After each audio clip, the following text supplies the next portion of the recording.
तो ये हमारे साथ मौजूद है राजेश वाजपेयी परसून जी। हम इनसे बात करेंगे और जानेंगे इनकी कविता के बारे में और इन्होंने कब से और कहाँ से शुरुआत की शायरी की और कविता की। जी, आज हमारे स्टूडियो में आप आए, बहुत बहुत स्वागत है आपका। वाजपेयी जी, आपकी कविता की शुरुआत कहाँ से हुई थी? हमारी कविता की शुरुआत लगभग 1994 से कवि सम्मेलन सुनकर हुई। पहले कुछ मन के भावों को लिखा करता था, फिर बड़े कवियों जैसे श्री आलोक सीतापुरी, श्री कमलेश मौर्य मृदु, श्री रामकृष्ण पांडे संजय आदि कवियों के संपर्क में रहा। तो अक्सर ये सुनने में आता है कि कवि जो होते हैं चोट खाए होते हैं, तो क्या कुछ ऐसा भी है क्या आपके साथ? हाँ, कुछ है, थोड़ा बहुत छंद सुनेंगे तो हम आपको सुनाएंगे। बिल्कुल सुनेंगे, और आप अपनी दिल की भावनाओं को, अपनी प्यार को, अपनी मोहब्बत को हमारे जो हमारे दर्शक हैं इन तक ज़रूर पहुंचाएं। आप क्या सुनाना चाहेंगे आज? जी, कवि धर्म का निर्वहन करते हुए सबसे पहले तो मैं न्यूज़ 9 टीवी चैनल का हार्दिक आभार व्यक्त करता हूं, जिन्होंने मुझे आमंत्रित किया, और कवि धर्म का निर्वहन करते हुए 4 पंक्तियां माँ शारदे के चरणों में निवेदित करता हूं कि शुचि भाव सुकोमलता के सदा मम मानस में उमगाती रहो माँ। शुचि भाव सुकोमलता के सदा मम मानस में उमगाती रहो माँ। उर नीरस है सर से जिससे वह काव्य सुधा बरसाती रहो माँ। कर के सुत पे मृदु कोर कृपा की प्रसून हृदय हर्षाती रहो माँ। मम अंतस से तम का हो विनाश वो काव्य मशाल जलाती रहो माँ। मम अंतस से तम का हो विनाश वो काव्य मशाल जलाती रहो माँ। और इसी क्रम में 4 पंक्तियाँ और पढ़ता हूँ कि मातु शारदे की तो कृपा ही कुछ ऐसी है कि मातु शारदे की तो कृपा ही कुछ ऐसी है कि शब्द वंदना के अभिराम लिख लेता हूँ। कि मातु शारदे की तो कृपा ही कुछ ऐसी है कि शब्द वंदना के अभिराम लिख लेता हूँ। समय अमूल्य है ये जानते हुए भी अधिकांश भाग कविता के नाम लिख लेता हूँ। समय अमूल्य है ये जानते हुए भी अधिकांश भाग कविता के नाम लिख लेता हूँ। और रस छंद आदि का न ज्ञान रंच मात्र किंतु हृदयाभिव्यक्ति अविराम लिख लेता हूँ। और जिनका प्रसून शौर्य गान गूंजता है उन अमर शहीदों को प्रणाम लिख लेता हूँ। अमर शहीदों को प्रणाम लिख लेता हूँ। और कविता पर 4 पंक्तियाँ कविता की पढ़ता हूँ। बिल्कुल बिल्कुल। कि अविलंब उमंग भरे उर में, अविलंब उमंग भरे उर में उस शक्ति का माध्यम है कविता।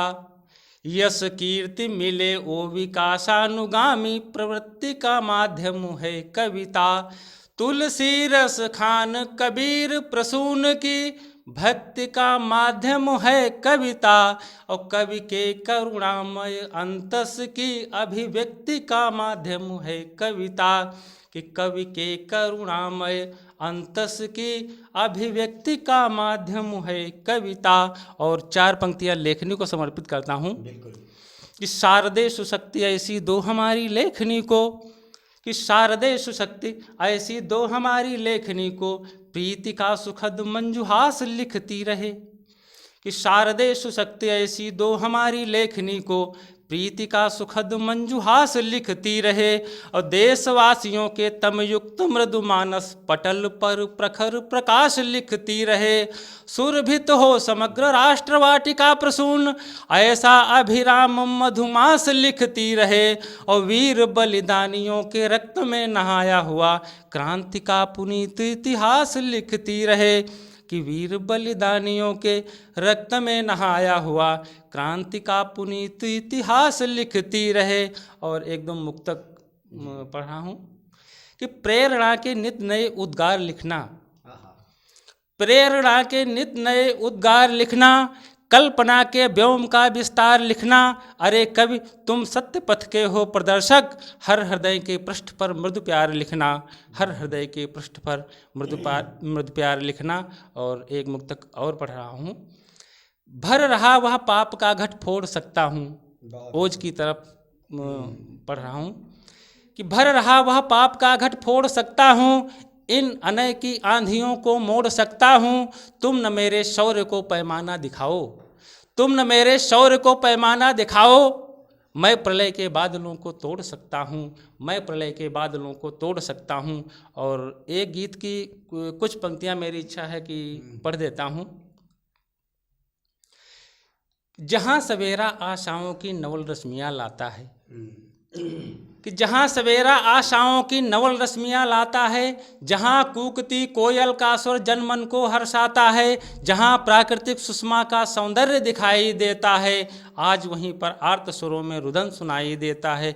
ये पंक्तियाँ जो है, एक सीमा पर सैनिक शहीद हो जाता है, तो शहीद का शव जब उसके घर पर आता है, उस समय का एक चित्र खींचने का प्रयास किया है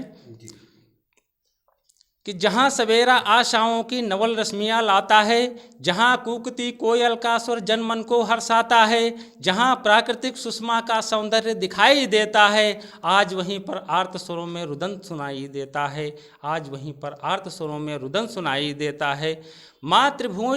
मातृभूमि का कण-कण जिसको प्राणों से भी प्यारा था, वो इकलौता सपना था, माँ की आँखों का तारा था। उसके तन को जब वह गोली बनकर काल छुई होगी, बहना की आँखों में भी तब बिजली कौंध गई होगी, बहना की आँखों में भी तब बिजली कौंध गई होगी।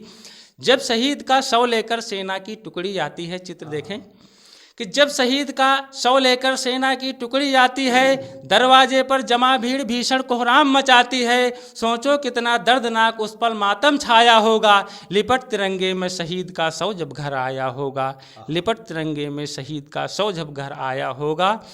माता आहें भरती थी जो दिल दहलाने वाली थी, कि माता आहें भरती थी जो दिल दहलाने वाली थी। बेटे से ही हर दिन होली थी, हर रात दिवाली थी। शव से लिपटी पत्नी थी, घंटों तक होश ना आता था। पास खड़ा उसका बेटा भी रह रह कर चिल्लाता था, पास खड़ा उसका बेटा भी रह रह कर चिल्लाता था। चीत्कार हर ओर सुनाई देता था, कि चीत्कार हर ओर सुनाई देता था। शोकाकुल हर व्यक्ति दिखाई देता था। वृद्ध पिता को भी कुछ लोग संभाले थे, वृद्ध पिता को भी कुछ लोग संभाले थे। आँखों के आंसू कब रुकने वाले थे। उलझन थी, बेचैनी थी, बेहाली थी, सपनों का अस्तित्व मिटाने वाली थी, सपनों का अस्तित्व मिटाने वाली थी। वृद्ध पिता ने अपने हाथों से जब चिता सजाई है, तब मैंने कविता लिखने को अपनी कलम उठाई है। भारत माँ की आँखों में जब पीड़ा पड़ी दिखाई है, तब मैंने कविता लिखने को अपनी कलम उठाई है। बहुत बहुत धन्यवाद। दोस्तों, ये राजेश प्रसून वाजपेयी जी थे। इन्होंने सबसे पहले माता के चरणों में, जब माँ के चरणों में चार लाइनें रखी, तो मुझे भी एक हमारे मित्र हैं, कवि मित्र, उनकी 2 लाइनें याद आ गई कि मैया ललना के जैसे दुलरावा करो, मैया ललना के जैसे दुलरावा करो। हम बुलाई ना बुलाई मुला आवा करो, हम बुलाई ना बुलाई मुला आवा करो। बहुत ही हृदय से अपनी प्रस्तुति पेश कर रहे थे और आप तक पहुंचा रहे थे। हमारे साथ बातचीत करने के लिए बहुत बहुत शुक्रिया।